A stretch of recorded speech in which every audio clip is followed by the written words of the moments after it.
तारकेश्वर का बेटा है जी। आज देवेंद्र भाई के चलते आज हम लोग का इतना सब आज हो रहा है। कुछ भी देवेंद्रनाथ महतो हो चाहे जयराम महतो का पार्टी जैसा लोग खड़े होंगे, क्या कहिएगा इन लोगों को, क्या कहोगा? चलिए ये नहीं बोल पाएंगे के सारे आला अधिकारी इस मामला को दबाने का पुरजोर कोशिश किया था, इतना तक कि मात्र 20,000 रुपया दे करके इसको अंतिम दाह संस्कार के लिए उसका डेड बॉडी को भेज दिया गया। परिवार का भरण पोषण होता था और हम लोग का ग्रामीण सुदूर इलाका में जानकारी का काफ़ी अभाव रहता है। खतियन संघर्ष समिति का एक बड़ी अचीवमेंट कह सकते हैं, एक पीड़ित परिवार को मुआवजा दिलाने में सफल हुई है। जी हाँ, हमने पिछला जो वीडियो आज डाला था नाश्ता फैक्ट्री ECPL में, जिस तरह से एक सुरक्षा प्रहरी का वहाँ पे आकस्मिक निधन हो जाता है, उसके बाद उसे पीड़िता के घर पहुंचा दिया जाता है, लेकिन उसको मुआवजा की कोई बात नहीं कहती है। संज्ञान सीधे झारखंडी भाषा खतियन संघर्ष समिति के द्वारा पता चला कि यहाँ पे इस तरह का घटना सामने आया है, तभी रांची इकाई की टीम और देवेंद्रनाथ महतो के तमाम जो नेतृत्वकर्ता के साथ वहाँ पे पहुँचे और पहुँचने के बाद पीड़ित परिवार को जिस तरह से मुआवजा और एक नौकरी की जो बात था वो सामने आया, और साथ में देवेंद्रनाथ महतो जो है वो पीड़ित परिवार से मिलने आए हुए हैं पूरे रात ही में। सबसे पहले हम जानने का प्रयास करेंगे, उन्हें परिवार से ही जानने की कोशिश करते हैं। दादा, जिस तरह से आज आपका पापा का हाँ, आज हम तारकेश्वर का बेटा है जी। आज देवेंद्र भाई के चलते आज हम लोग का इतना सब आज हो रहा है। कुछ भी किया आज उसी के चलते हुआ। हम लोग तो कुछ नहीं जानते थे, कुछ नहीं कहा हुआ कहा नहीं, कुछ नहीं पता था। देवेंद्र भाई के चलते हम लोग को सब कुछ पता चल गया। ये कितना मिला? अभी 50,000 मिल गया। और आगे क्या होगा ये पता है कि कितना पैसा मिलेगा? हाँ, नौकरी मिलेगा कि? हाँ, नौकरी मिलेगा पता है, और 6,50,000 मिलेगा पता है। कब तक मिलेगा? 20 तारीख तक। तो इसमें आप JBKSS को क्या कहना चाहिएगा? झारखंडी भाषा खतियन संघर्ष समिति, चाहे तो देवेंद्रनाथ महतो हो, जयराम महतो हो, हमेशा ही इस सब चीज़ों को लेकर आपके साथ भी आज खड़ा रहा। कोई इस तरह से लोग आए जो आपको पहले आश्वासन दिया कि आपको इस तरह का मुआवजा वगैरह दिलाएंगे, कि सीधे तौर पर इन लोग से ही बात हुआ?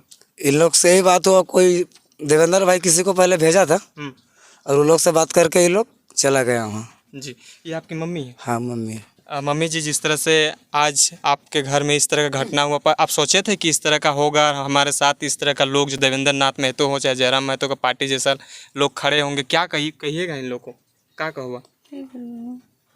चलिए ये नहीं बोल पाएंगे। आपको जो भी आपके पापा का जो मुआवजा था वो मिलने को जितना दिया गया था सब आपको मिल गया? हाँ, नहीं मिला मतलब है। जितना अभी दिया गया था 50,000 50,000 दिया गया था, बाकी 6.5 लाख जो है वो आपको कब तक मिलेगा ये बोला? 20 तारीख 20 तारीख तक। हाँ। हमारे बीच देवेंद्रनाथ महतो हैं जो हमेशा ही छात्र से लेकर तमाम जितने भी लोग हैं शोषित पीड़ित वर्ग के साथ हमेशा खड़ा रहते हैं। इनसे जानने का प्रयास करते हैं। दादा, इन लोग का जो गरीबी का स्थिति जो हम देख रहे हैं और इस तरह का घटना सामने आना, हमेशा ही JBKSS कुछ अलग करने का काम करते हैं, और जिस तरह से आज एक पीड़ित परिवार के साथ आप खड़े हैं, क्या कुछ कहिएगा? जी, हम ये जो आप कैमरा में देखे इनका घर का स्थिति साफ देख रहे होंगे कि हम लोग को पाँव भी रखने का जगह नहीं हो पा रहा है। इसी से अंदाज़ा लगा सकते हैं कि परिवार किस स्तर का है। जी। और हम खुद को मानते हैं ऐसे परिवार का खुद को अपना सदस्य, अपना छोटा भाई मानते हैं, अपना बेटा मानते हैं। और घर का हमारा अभिभावक जो एक नाइट गार्ड के रूप में काम कर रहे थे, जिसके काम करने के परिणाम स्वरूप देख रहे हैं पूरा परिवार का भरण पोषण होता था। और हम लोग का ग्रामीण सुदूर इलाका में जानकारी का काफ़ी अभाव रहता है।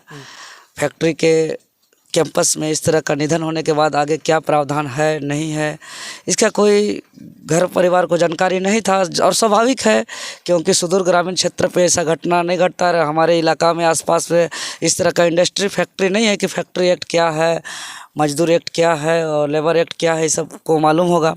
तो जैसे ही संज्ञान में आया तो सबसे पहले इधर आसपास के JBKSS के जो हमारा एक्टिव मेंबर है, इन लोग का परिवार को भेजे और फिर परिजन से बात किए। बात करने के बाद पता चला कि ड्यूटी के दरमियान में जो है कि कल शाम को अचानक उनका आकस्मिक निधन होता है, जिसको फैक्ट्री के सारे आला अधिकारी इस मामला को दबाने का पुरजोर कोशिश किया था, इतना तक कि मात्र 20,000 रुपया दे करके इसको अंतिम दाह संस्कार के लिए उसका डेड बॉडी को भेज दिया गया।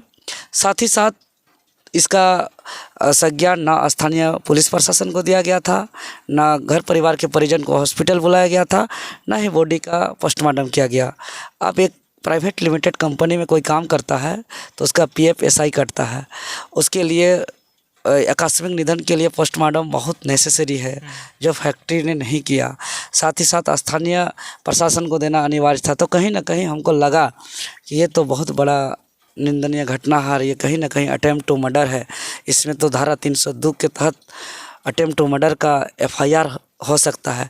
और फिर अंततः हम लोग पूरा JVKCS की टीम गए और लगभग 6 घंटा तक फैक्ट्री के आला अधिकारी से लगातार तू मैं बहस हुआ, स्थानीय पुलिस प्रशासन से बहस हुआ।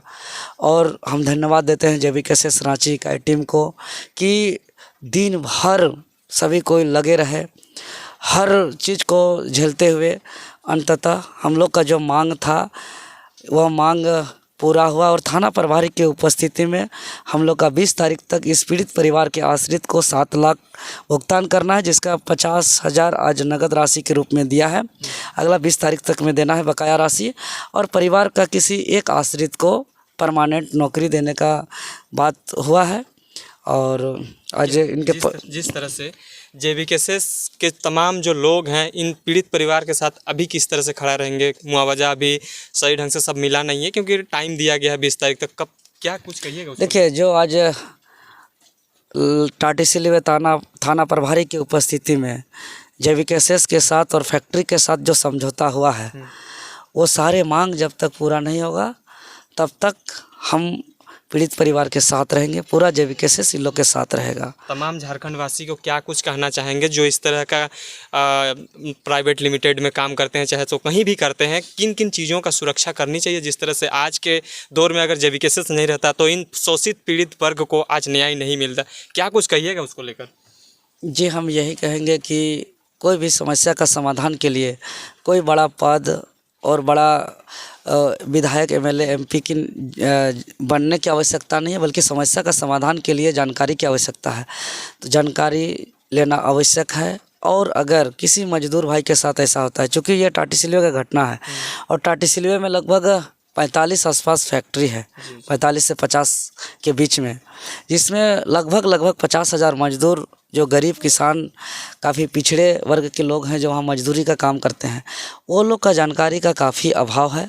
तो सर्वप्रथम अगर भगवान ना करे कि किसी के साथ ऐसा घटना घटे और ऐसा दुख देखना पड़े, अगर खुदा न खास्ते अगर घटना घटता है तो सर्वप्रथम पूरा मजदूर एकजुट हों और सबसे पहले स्थानीय पुलिस प्रशासन को इसका जानकारी दें और अस्पताल ले जाएं या जहाँ भी ले जाएं तो वहाँ इनका परिजन को ज़रूर बुलाया जाए।